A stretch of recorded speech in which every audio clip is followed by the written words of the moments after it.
দেখার মতো আর কেউ নাই, ছেলের বউ ছেলে দিয়ে বাড়ি থাকছি, ওই বাড়ি থাকছি, 5টা চলছে, এর ধরো 5টা চলছে না, মানে 1 বছর হলে বউ বাড়ি করে নিয়ে গেছে ঢাকা। কারা? আমার দামান। আপনার দামান আর একটা মেয়ে বের করে নিয়ে গেছে? বাড়ি করে গেছে। আপনার মেয়ে আর আপনার লাতিন গেরে এই জায়গায় রেখে গেছে। আমারই কাজ থাকে। তা আপনি চলতে পারেন না, তাকে কিভাবে চালান? কিভাবে থাকে?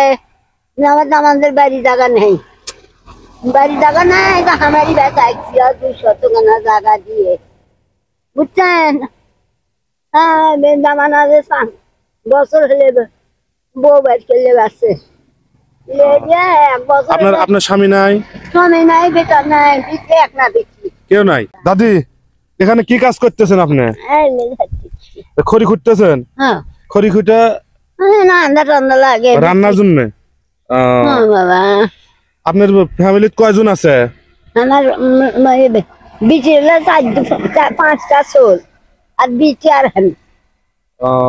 5 জন মানুষ যে আপনি যে চলাফেরা করেন, মানে যে সংসারে খাবার দাবার ইনকাম সোর্স কে দেয়? কে দেয়? মিছে কথা কম নাই, এর ধর একটা লাচ্ছি, এর ধরটা লাচ্ছি। তারা মুগরির দোকান থেকে মুগরি বেচে বুঝে দেয়, যা না নিয়ে আসে মুখ চল ফেলে ধরে। মিছে কথা কবার না, বুঝছেন? আর আপনি সারাদিনে যে কাজ বাজ করেন, এগুলা খড়ি খোটেন, আর কি কাজ করেন আপনি? আমি কিচ্ছু কাম করে পাইনি। আর কোনো কাজ করেন না? বাসায় বসে থাকেন? না, বাচ্চা না, বসে থাকি না, বেশি খেয়ার করে দিয়ে দিই। খড়ি টড়ি খোটেন, ওটা বাসায় নিয়ে যান মানে রান্না করার জন্য?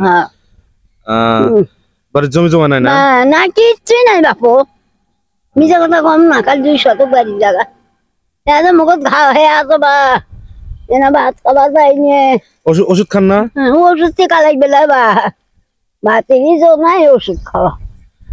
ওষুধ খাওয়ালে না খেলে তো মুখের ঠোঁট নষ্ট হয়ে গেছে। হ্যাঁ, ঠোঁট তো নষ্ট হয়ে গেছে, আপনি ওষুধ খাওয়া লাগবে তো। খাওয়া হয়ে গেছে? এগুলো তো খাওয়া হয়ে গেছে, মুখের মধ্যে খাওয়া হচ্ছে না, দুধ দিয়ে হইলে ভাত খাবার পাই, তাছাড়া খাবার খাইতে পারেন না? ডাল মুখতে দিবে পাইনি, পানি দিয়ে মাখিয়ে মাখিয়ে খাই। বাসা কোথায়? বাসা কোথায়? বাড়ি। এটাই বাড়ি? হ্যাঁ বা। তো ঠিক আছে, আমি আপনাকে যে ওষুধ খাওয়ানোর জন্য আমি আপনি কিছু টাকা দেই, টাকা দিয়ে ওষুধ খায় না? দিলে তো ভালো হলো নি ভাই, এদের দুনিয়া লয়, আর একটা দুনিয়া আছে। আচ্ছা, এই টাকাটা রাখেন, আপনি ওষুধ খায়েন। হ্যাঁ, আচ্ছা। আপনি যে টাকা দিলাম, এই টাকাতে ওষুধ খাবেন, আচ্ছা, চিকিৎসা করবেন নিজের। হ্যাঁ, আচ্ছা। তো ঠিক আছে, ভালো থাকেন। আচ্ছা, আচ্ছা, আসসালামু আলাইকুম। আচ্ছা।